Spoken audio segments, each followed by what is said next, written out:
એટલું જ નહીં પણ સાચો આનંદ આપનારો પણ છે. એટલે જો આપણે સેવા તત્પર થઈએ તો આપણી બહિર્મુખતા દૂર થઈ શકે. સેવા ઘરના એકાંતમાં કરવાની હોવાથી લૌકિક મનુષ્યોનો સંપર્ક આપોઆપ ઓછો થઈ જશે. સેવામાં અને સેવાના અનુસરમાં કીર્તન, જપપાઠ, સ્મરણ, સત્સંગ આદિને લઈને મન, વાણી અને ક્રિયાની બહિર્મુખતા દૂર થશે. જીવનમાં સંયમ અને સંતોષ આવશે. સેવા એક તપ છે. તપ આપણને અંતર્મુખ કરશે.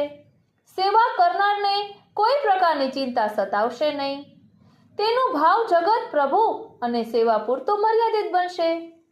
શ્રી મહાપ્રભુજી આ સાથે એક બીજી વાત પણ સમજાવે છે કે સેવા કરતા ભલે ઘરમાં વધુ સમય પસાર કરીએ અને બહિર્મુખ દુનિયાથી બચીએ, પરંતુ ગૃહસ્થાશ્રમને લઈને અન્ય લોકો સાથેનો સંપર્ક થોડા પ્રમાણમાં રહેશે અને તે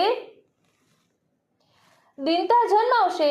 એ સંજોગોમાં જગત સાથેનો વ્યવહાર કરવા શ્રી મહાપ્રભુજીએ કહ્યું છે કે જગતમાં લૌકિક બુદ્ધિ ન રાખશો. જગતને પણ પ્રભુના આધિભૌતિક સ્વરૂપ તરીકે અલૌકિક બુદ્ધિથી અને દ્રષ્ટિથી સ્વીકારો અને તે પ્રમાણે તેની સાથે વર્તન રાખો.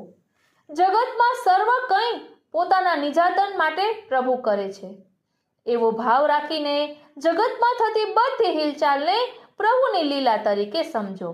સાક્ષીવત બનીને પ્રેક્ષક ભાવથી જગતના કાર્યોને સ્વીકારો. તેમાં તમારી મમતાને નહીં જોડો તો તમને દુઃખ કે ચિંતા પજવશે નહીં. એટલે એક જ વાત યાદ રાખવાની છે, સતત અષ્ટાક્ષર મહામંત્રનું રટણ કરતા રહેવાનું છે. અને આશ્રયના પદો એટલે જ તો આપણને શ્રી મહાપ્રભુજીમાં દ્રઢ આશ્રય કરાવે છે. આપણે કહીએ છીએ ને, શ્રી વલ્લભને શરણે જઈને રહીએ આનંદમાં. તો આનંદમાં રહેવું છે, ચિંતા મુક્ત થવું છે તો શ્રી વલ્લભના ચરણારવિંદનો દ્રઢ આશ્રય કરી લઈએ. શ્રી મહાપ્રભુજીના ચરણારવિંદના એક એક ચિહ્નો એવા છે કે કોઈ પણ એક ચિહ્નનો આશ્રય કરશો ને તો પણ બધી ચિંતા દૂર થઈ જશે. બોલો શ્રી વલ્લભાધીશ કી જય.